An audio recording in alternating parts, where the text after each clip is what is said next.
সাবেক ছাত্রলীগ নেতাদের তোপের মুখে পড়ে ভণ্ডুল হয়ে গেছে আওয়ামী লীগ সাধারণ সম্পাদক ওবায়দুল কাদেরের মতবিনিময় সভা ডেকে কথা বলতে না দেয়ায় হইচই আর বাক বিতণ্ডার এক পর্যায়ে সভাস্থল থেকে বেরিয়ে যান তিনি। সকালে রাজধানীর বঙ্গবন্ধু অ্যাভিনিউয়ে আওয়ামী লীগের কেন্দ্রীয় কার্যালয়ে সাবেক ছাত্রলীগ ছাত্রনেতাদের সঙ্গে মতবিনিময় অনুষ্ঠানে এই ঘটনা ঘটে। এর আগে মতবিনিময়ের শুরুতে আওয়ামী লীগ সাধারণ সম্পাদক বলেন, দেশে আবারও আগুন সন্ত্রাসের ধ্বংসলীলা শুরু হয়েছে। নারকীয় তাণ্ডবের বিরুদ্ধে মান অভিমান ভুলে এখন সকলকে একসঙ্গে লড়াইয়ের আহ্বানও জানান তিনি। এসকে সৌরভের প্রতিবেদন।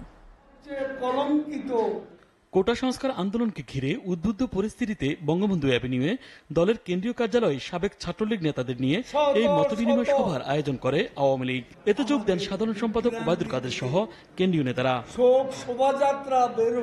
সূচনা বক্তব্যে বিএনপির সহিংসতার সমালোচনা করে ওবায়দুল কাদের বলেন, তাদের প্রতিষ্ঠাতা জিয়াউর রহমান ছিলেন মুখোশধারী মুক্তিযোদ্ধা। জিয়াউর রহমান সেরকম একজন ভণ্ড মুখোশধারী মুক্তিযোদ্ধা।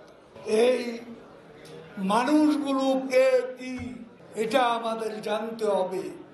এদের ব্যাকগ্রাউন্ড জানলেই এদের উত্তরসূরিদের কর্মকাণ্ডের আসল চেহারা উন্মোচিত হবে, যা এখন উন্মোচিত হয়েছে। সেতু ভবন সম্পূর্ণরূপে জ্বালিয়ে দেওয়া হয়েছে। এই নারকীয় তাণ্ডবের সাথে আজকে আমাদের লড়তে হচ্ছে একসাথে। সাবেক ছাত্র নেতাদের উদ্দেশ্যে তিনি বলেন, বর্তমান পরিস্থিতিতে শেখ হাসিনার হাতকে শক্তিশালী করতে হবে। শেখ হাসিনাই এই মুহূর্তে আওয়ামী লীগের অস্তিত্বের কাণ্ডারি। সেই সন্ত্রাস কি বিভৎস, কি নারকীয় ধ্বংসলীলা, কি তাণ্ডব হিংস্রতা এই বাংলাদেশে আবারও সংঘটিত।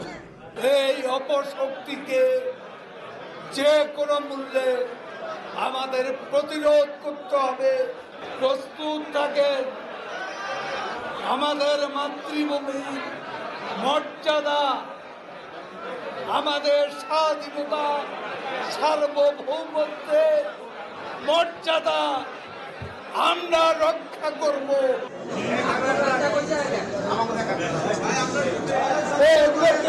বক্তব্য চলাকালীন সভায় ডেকে এনে কথা বলতে না দেয়ায় সাবেক ছাত্রলীগ নেতাদের তুমুল হট্টগোলে ভণ্ডুল হয়ে যায় মতবিনিময় সভা।